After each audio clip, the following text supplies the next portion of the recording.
Hi there, demo fans. Welcome back. Today I've got a video for you about GDPR. So not the normal subject matter that we cover on these videos. Again, there's no demo here. It's just a sort of chat about the subject. Normally with GDPR, I would be kind of telling you to consult a lawyer, that sort of thing.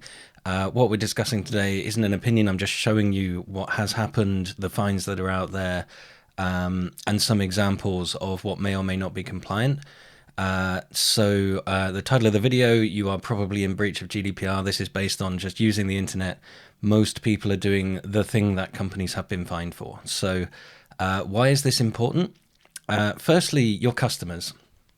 The kind of cookie dialog box, everybody hates these, but especially when they are made unnecessarily difficult just to try to coerce end users into clicking accept all. If you're treating your customers like that, you're not a good business. That's not a good way to treat your customers. Imagine if there was somebody outside of a shop where you're physically in the town trying to go in and buy something and they won't let you in the shop until you hand over all of your details. You would never go back to that shop. Unfortunately, the internet has become this place where this kind of behavior is acceptable, or it's deemed acceptable for some reason. It's not acceptable. There are laws to stop it. You are in breach, and probably there are fines coming, as I'll show you through this video. They're kind of ramping up right now. The GDPR was written such that the people bringing these prosecutions will definitely get paid out of the fines. The fines are huge, so there's lots of money to be made there. This is going to become and is becoming an ambulance chasing kind of industry. And as this ramps up, more and more people are going to find themselves within this net of being caught. So, and the second reason that you shouldn't do this is the massive fines. These are business-changing sizes of fines.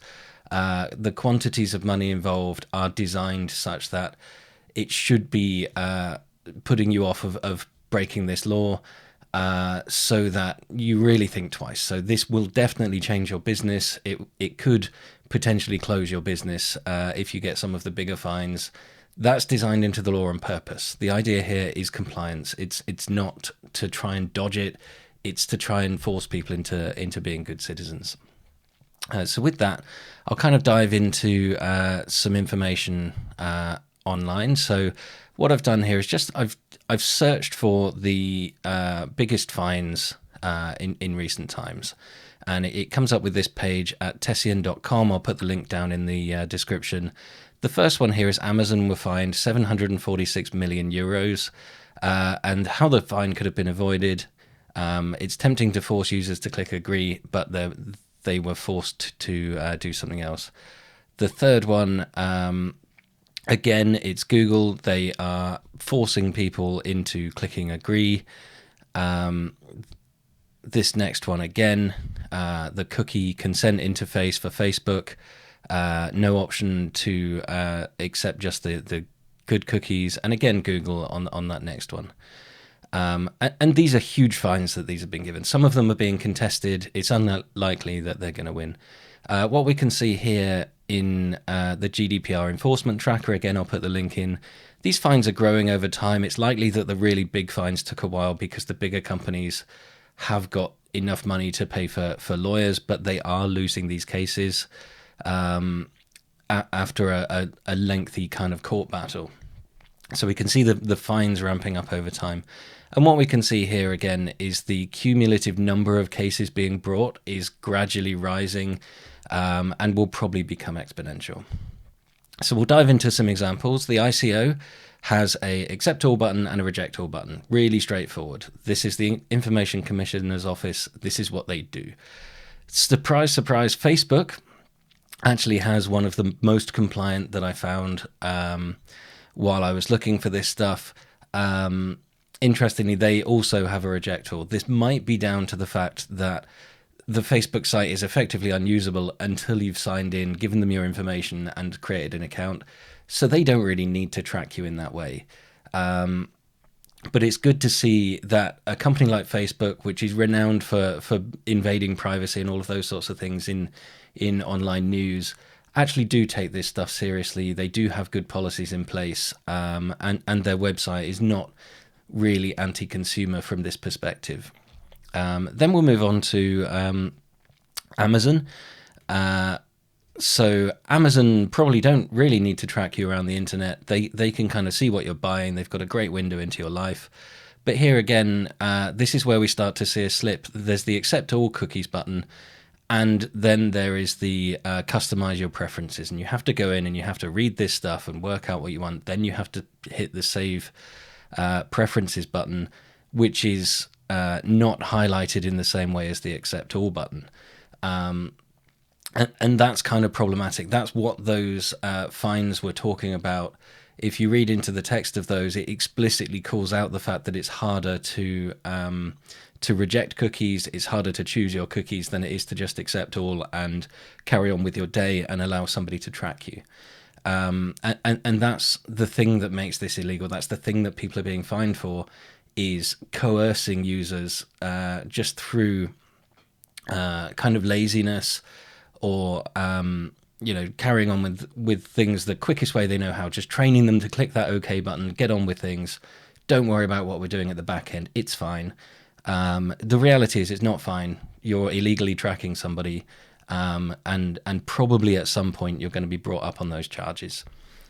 So moving on, we've then got Bing.com. So this is starting to slide even further away. So when we click on the customize button here, there's a whole bunch of things we have to read and understand, but we can kind of just accept the defaults there and click the save preferences button, and it's not actually forcing us to see any cookies. And then we've got Google, where if you click customize, you actually have to individually click off to turn off all of these cookies. It's really obnoxious the way that they've set this up. And interestingly, Google is one of the larger fines that have been levied already, and they're fighting that lawsuit. But it's very interesting that they've taken no lesson from that lawsuit whatsoever, that they're still doing this kind of adversarial cookie policy. Obviously, this is their business model, trying to understand the user and all of that stuff. But the way the GDPR is structured is, if Google aren't able to explain to you what the value of targeted ads is, and if they're not willing to accept that you might not want targeted ads, then that's not okay.